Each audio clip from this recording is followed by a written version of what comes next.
룻기의 그 어떤 시대적 배경 또 지리적으로 한번 보도록 하겠습니다.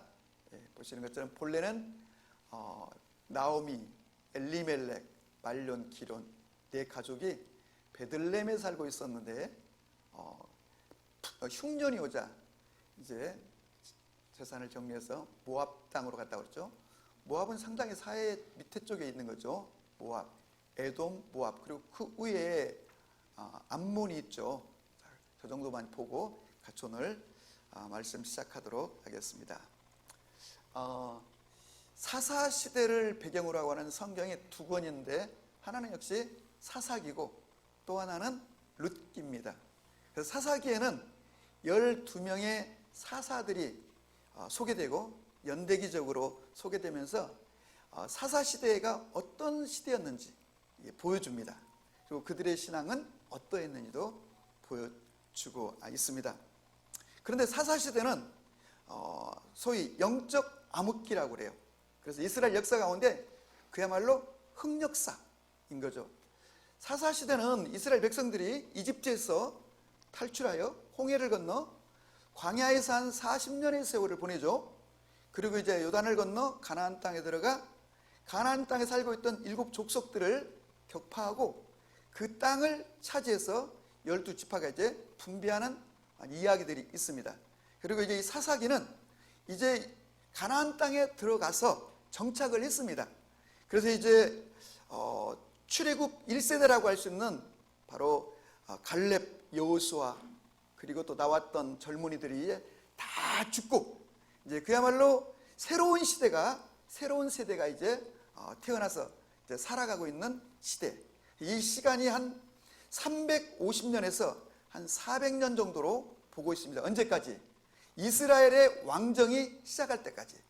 그러니까 정확히는 사울왕, 더 정확히는 어찌 보면 다윗 시대까지 요 한 350년에서 400년 어간을 사사시대라고 하는데, 사사시대를 어떤 영적 암흑기, 이스라엘의 흑역사라고 할 만큼 계속 반복되는 이 패턴이 돌아가는데, 어떻게? 하나님이 이스라엘 백성들에게 가나안 땅에서 젖과 꿀 흐르는 땅에서 축복을 주셨습니다.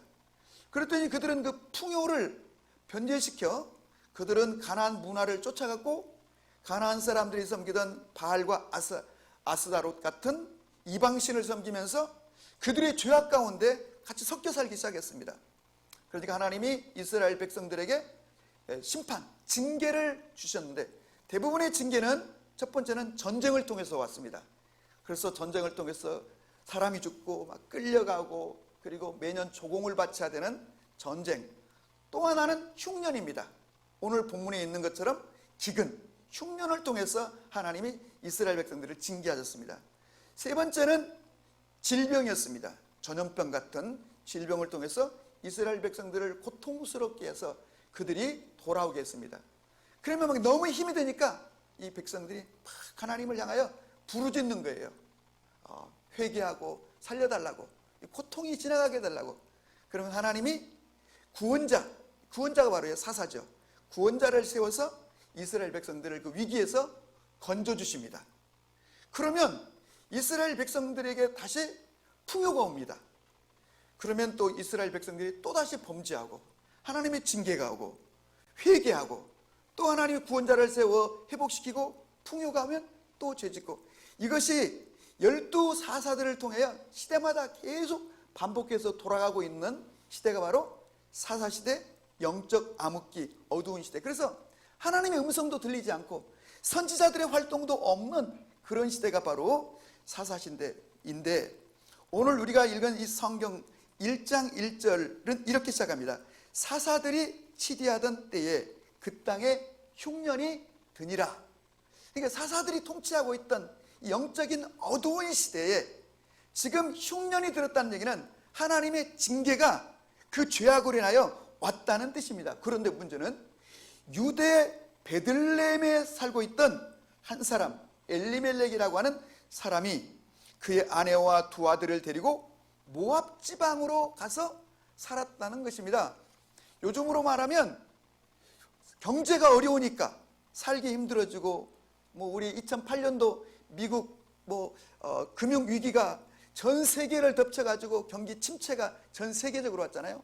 막 금리가 막 뛰고 부동산은 왜곡되고 그리고 수출이 막히고 막 극심한 경제 침체가 오면서 실직을 하고 뭐 어려워지게 되는 그런 상황이 되니까 오늘 엘리멜렉이 상당히 베들레헴에서 잘 사는 집이었는데 재산을 처분해 가지고 아주 발빠르게 풍요로운 모압 지방으로 요즘 같으면 이민을 가가지고 살게 되었다는 것입니다. 여러분, 예나 지금이나 이민이라고 하는 것은 살만한 사람이 가는 것이지 가난한 사람은 이민도 못 가는 거예요. 그래서 이제 그 풍요로운 모압 지방에 가서 살고 있는데 남편이 어느 날 갑자기 죽은 거예요. 그리고 이제 남편이 없으니까 이제 두 아들을 데리고 사는 나오미가 그 모압 지방에서 이제 결혼을 시켰어요. 모압 여인들하고 결혼을 시켰어요. 근데 이제 세월이 지나가면서 첫째가 죽고 그리고 둘째도 죽고 10년 만에 남편 죽고 두 아들 죽고 그리고 재산은 다 소진되어 빈털터리가 되고 이런 불쌍한 신세가 되었다고 하는 것입니다. 여러분, 이스라엘도 아니고 이 베들레헴도 아니고 저 모압 땅 남의 나라에 가서 완전 빈털터리가 되어 이제 살 길이 막막하고 있을 그때에 들려오는 소식이 있었습니다. 그것은 바로 하나님이 이스라엘 땅을 회복시켜 줬다는, 풍년이 오게 했다는 것입니다. 그래서 그때 이 나오미가 계속 깨달았거든요. 첫 번째는 남편이 죽었을 때 이거 뭐가 잘못되었구나. 뭐가 잘못됐구나. 첫째 아들 말년이 죽자 이거 큰일 났구나. 빨리 어떻게 조치를 취했어야 되는데 뭐 이렇게 주저주저 하고 있는 틈에 둘째도 죽어버린 거예요. 그리고 재산도 잃고 모든 걸 다 잃게 되어서 이제 살아갈 희망이 없는 그때에 이제 본국 고향 베들레헴에 큰 풍년이 왔다는 소식을 듣고 고향으로 돌아가기로 뜻을 정합니다. 여러분, 다시 말하면 첫 번째는 처음에는 경제적인 문제 때문에 먹고 사는 문제 때문에 고향 떠나서 이민 왔는데, 여러분, 고대에 자기의 고향을 떠나서 다른 민족에게 들어가 산다는 얘기는 단순하게 문화적으로 상황이 바뀐다는 뜻만 아닙니다. 종교를 바꿔야 되는 것입니다. 이건 사실 고대만 아니라 우리 중세 때도 이슬람에 한번 들어가면 그냥 전체를 다 이슬람화 시켜버리는 것입니다. 기독교가 들어가면 다 기독교화 시켜버리는 것입니다. 그러니까 모압으로 들어간다면 그것은 모압 백성들이 섬기고 있던 밀곰 신앙, 그리고 아스타롯, 또 그리고 바알신 같은 것들을 섬겨야 되고 그런 종교적인 문화 속에서 살게 되는 것입니다. 그런데 이제라도 그들이 다시 고향으로 돌아가겠다고 뜻을 정하였을 때에 이 두 며느리도 함께 가겠다고 나섰다는 것입니다. 그래서 오늘 우리에게 주는 이 룻기서의 교훈, 사사기가 있는데 사사시대를 성경이 말하고 있는데 왜 하나님은 같은 시대적 배경을 둔 룻기서를 성경에다가 이렇게 박아 놓았을까, 얹어 놓았을까? 그는 룻기서를 통해서 말씀하고자 하는 뚜렷한 메시지, 주님의 주제가 있다는 것입니다. 여러분, 본래 이 베들레헴 땅이라고 하는 것은 흉년이 될 수 없는 땅이에요. 오늘 성경이 뭐라고 나오죠? 2절을 보니까 이 엘리멜렉은 바로 유다 땅 베들레헴 에브랏 사람이라 이렇게 됐어요. 유다라는 말은 찬송이라는 뜻입니다. 베들레헴은 우리가 아는 대로 떡집이라는 뜻입니다. 떡집. 얼마나 그 지역이 풍요로웠으면 그 땅의 이름을 떡집이라고 지었을까요? 에브랏이라고 하는 것은 여러분 풍요로운 수확이라는 뜻입니다. 그러니까 베들레헴 에브랏 마을에 살고 있다는 얘기는 정말로 풍요로워서 찬송 부르며 살 수 있는 그런 동네라는 뜻입니다. 그래서 훗날 예수님께서 베들레헴에서 탄생하신 이유도 영적으로는 바로 예수님은 생명의 떡이라고 했습니다, 자신을. 그래서 생명의 떡 되시는 예수님이 베들레헴에 출생하신 것입니다. 그런데 그 땅에 흉년이 왔다는 얘기는 바로 하나님의 징계가 왔다는 것이고, 징계가 왔다는 것은 뭔가 잘못되었기 때문에 온 것이라고 한다면 하나님의 징계 앞에 잠잠히 인내하면서 회개하면서 뭐가 잘못됐는가를 점검하며 하나님께로 돌아가는 그런 노력을 해야 되는데 하나님의 징계를 피해 도망쳐버렸다는 것입니다. 오늘 이 시대를 살아가는 여러분과 저도 그럴 수 있습니다. 어떤 하나님의 어떤 형태로든 징계가 또 아니면 우리의 삶에 인생의 흉년이 올 수 있습니다. 그때 우리는 이것이 도대체 무슨 뜻, 무엇 때문인가를 점검하고, 혹 이것이 죄 때문이라면 돌이키고 회개하고, 또 아니면 우리가 기다리고 인내해야 된다면 주님께 기도함으로 인내할 수 있기를 주의 이름으로 축복합니다.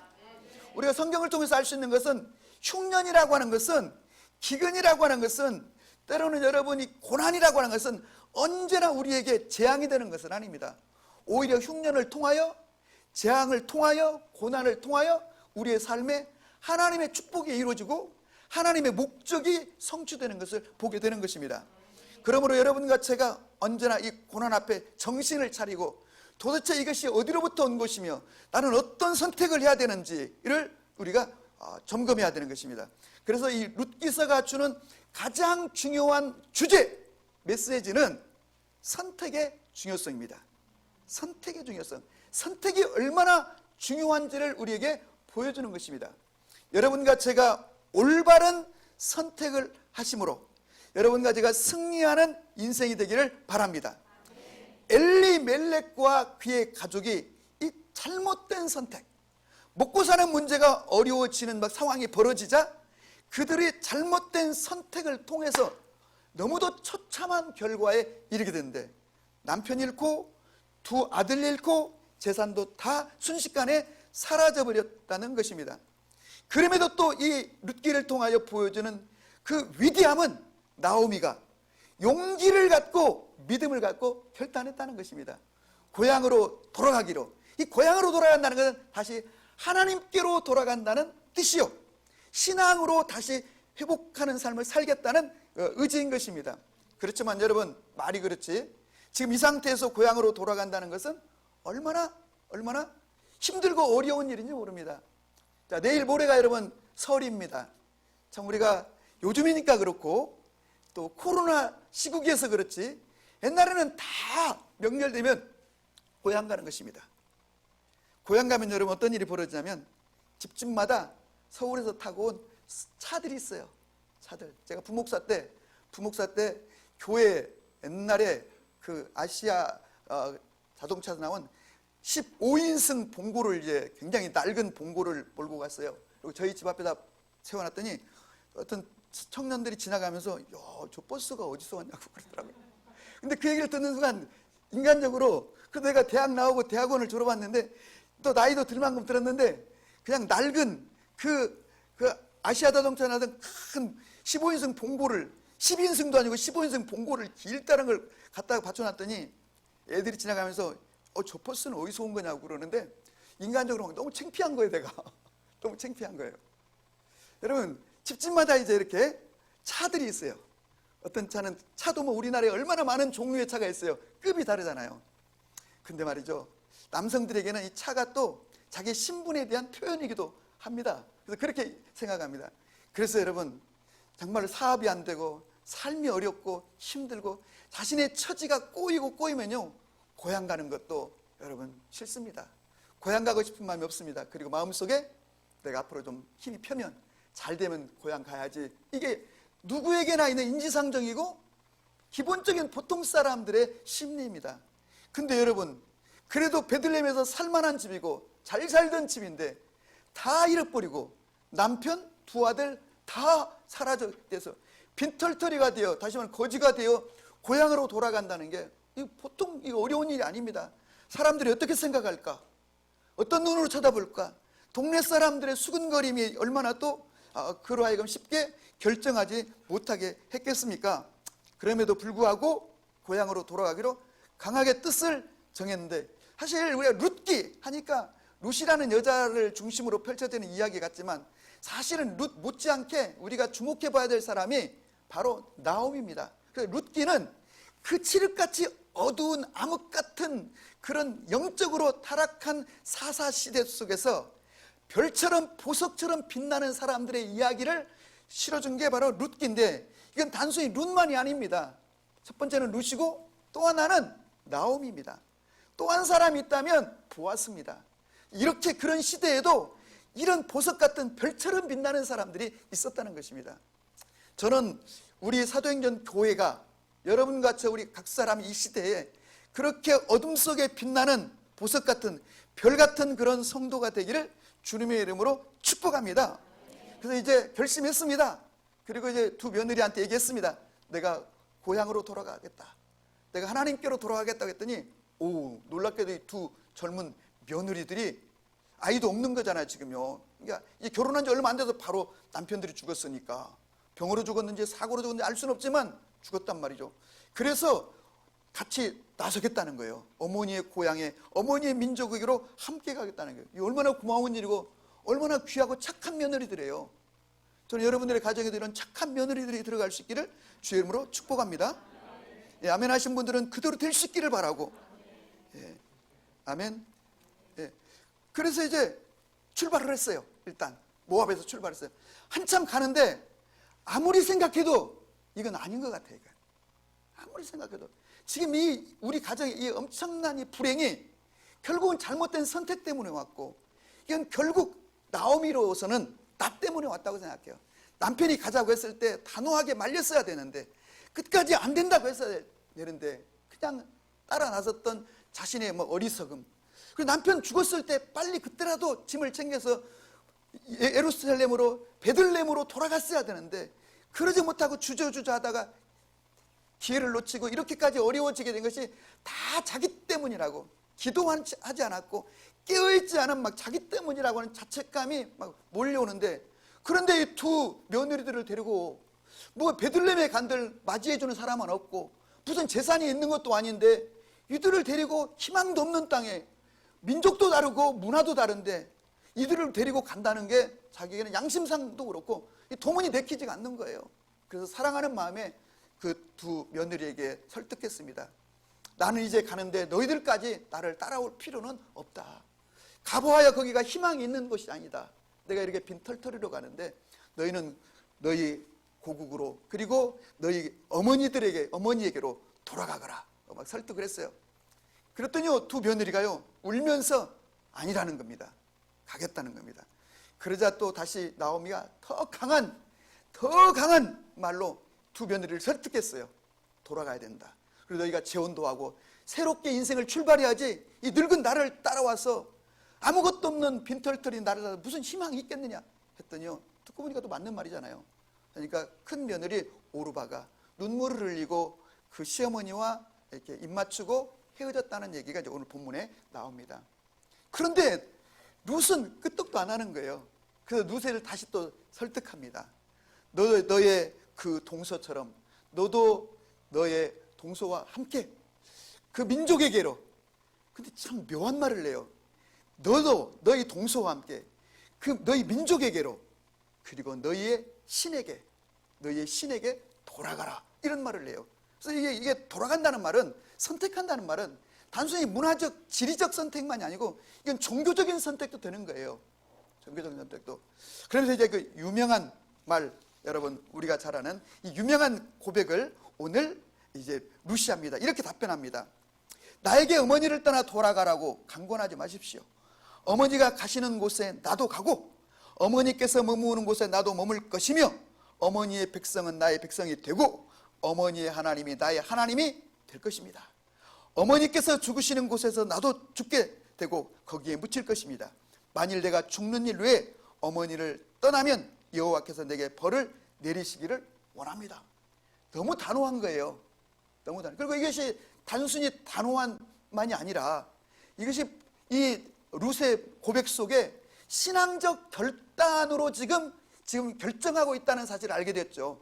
나는 어머니의 하나님이 나의 하나님이 될 것이고 어머니의 민족이 나의 민족이 되고 나는 그 땅에서 그 땅에서 죽게 될 것입니다. 다시 어떻게 돼가지고 나중에 이쪽 모압으로 오겠다, 이런 털끝 많은 그런 의지도 없고 내 인생은 이미 결정되었다고 하는 단호한 그런 모습을 보이자, 여러분 나오미가 룻을 더 이상은 설득할 수 없다는 것을 깨닫고 함께 가는 장면이 나오는데, 여러분 이때 하나님이 이 룻의 고백을 듣고 얼마나 기뻐하셨을까? 저는 이제 한번 말씀을 묵상하다가 생각해 봤습니다.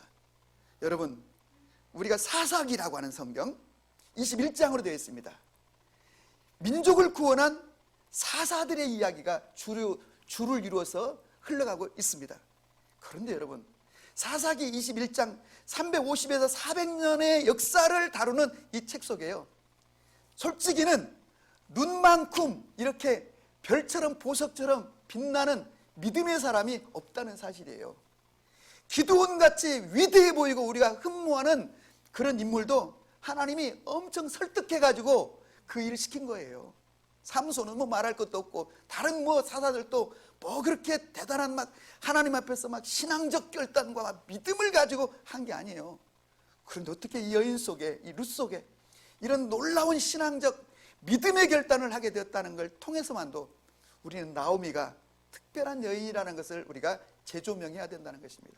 그래서 저는 바라기는, 제가 오늘 말씀을 묵상하다 보니까 우리가 이렇게 감정이입 내지는 이게 동일시하는 우리 속에 습관이 있잖아요. 그래서 저는 사도행전 교회를 통해서 나는 나오미가 돼야 되겠다.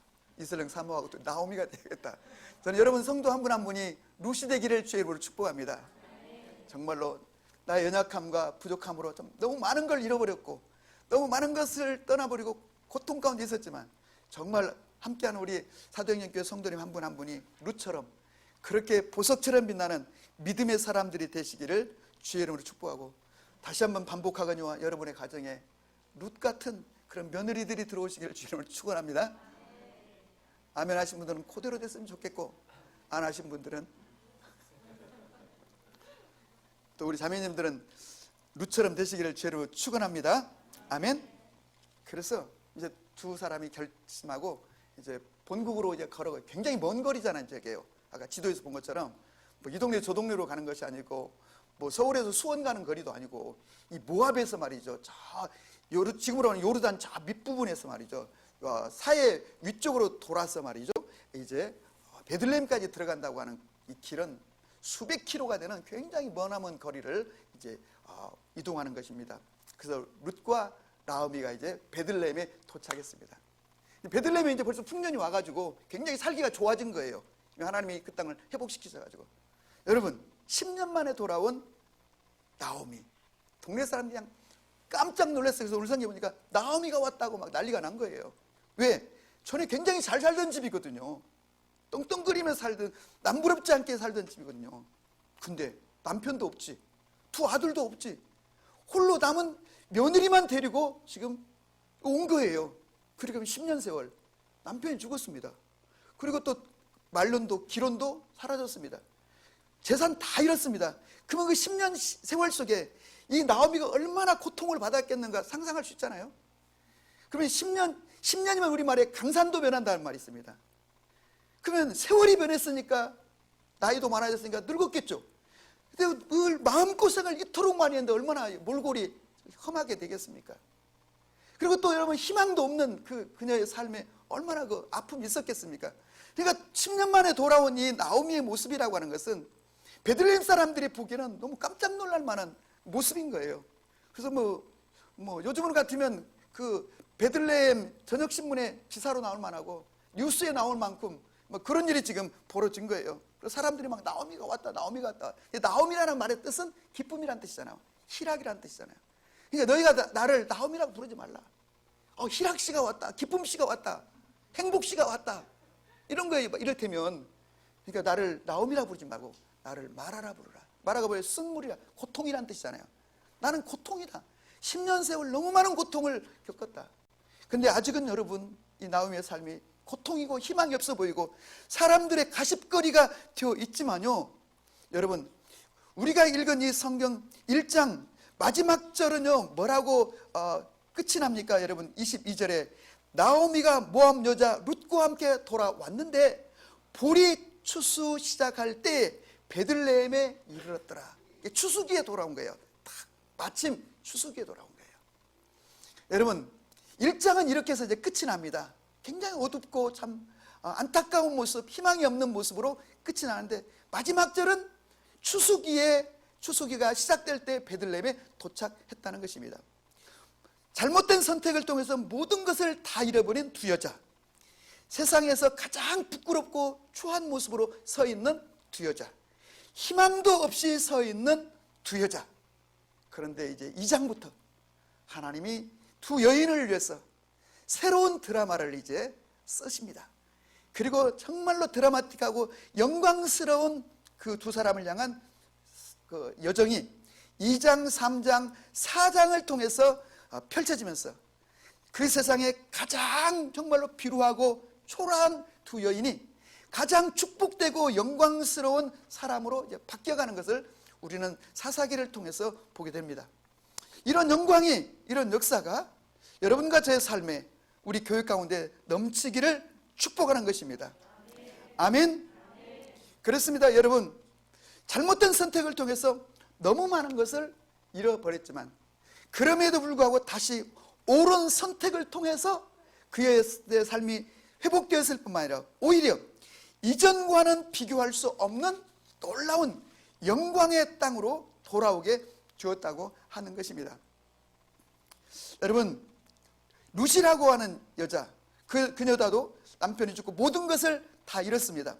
인간적인 눈으로 볼 때 앞으로 희망이 없어 보입니다. 그런데 물러서지 않고 끝까지 자신이 옳은 선택을 붙들고 믿음의 길로 나아갔을 때 하나님께서 그 여인의 삶에 얼마나 놀라운 축복을 주시는지. 그래서요, 나오미 먼저 본다면 나오미는 인생 전반부는 잘 나가다가 잘못된 선택 때문에 인생 전반부가 완전히 왕창 무너지고 망가진 인생이라고 한다면, 인생 그녀의 후반부는 옳은 선택 때문에 아무런 조건도 없는데, 행복의 조건이 없는데, 축복의 조건이 없는데 그의 인생이 영광스럽게 펼쳐지는 것을 우리가 마주하게 되는 것입니다. 아멘. 그래서 룻기는 단순히 룻만을 보여주고 싶은 게 아닙니다. 룻기는 나오미도 보여주고 싶고 보아스도 보여주고 싶은 것입니다.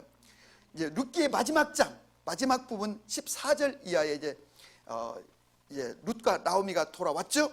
그리고 이제 우리가 2장부터 읽어보면 이제 보아스라고 하는 베들레헴의 유력자라는 말은 굉장히 탁월하고 유능하고 그리고 거부라는 뜻입니다. 그런 보아스를 만나는데, 역시 보아스를 만나는 것도 사실은 룻과 나오미의, 특별히 룻의 선택입니다, 이게. 그래서 나중에 보아스가 뭐라고 말합니까? 룻을 축복하고 고맙다는 말을 하면서 뭐라고 그래요? 네가 젊은이들을 선택하지 않고 나를 선택해줘 고맙다고 그래요. 이 말은 무슨 말이냐면, 보아스가 노총각이었든지 아니면 그 부인이 아무튼 어떻게 됐든지, 뭐 이혼을 한 것 같지는 않은데 아무튼 노총각이었나? 아무튼 알 수 없지만 네가 아주 젊은 뭐 20대 후반에 20대 중반에 그런 젊은이를 선택하지 않고 나이가 많은 나를 선택해줘서 고맙다고 하는데, 그 선택이 옳은 것이죠. 보아스는요, 사실은 장차 오실 예수 그리스도의 그림자입니다. 단순한 여러분 거부가 아닙니다. 그래서 보아스의 품에 들어온 이 룻을 보아스가 이제 그 여인의 삶을 펼쳐주는 것을 보게 되는데요. 여러분, 중요한 거는 이 룻기 4장 14절에 그래서 이제 보아스를 통하여 룻이 아기를 낳게 됩니다. 남자아이를 낳게 됐는데 오벳이라고 하는 아이가 태어나죠. 근데 그 오벳이라는 이름이 뭐냐면 완전하다, 강하다는 뜻이에요. 근데 이 이름을 부모가 지어준 게 아니에요. 동네 아주머니들이 지어준 거예요, 오벳이라는 이름을.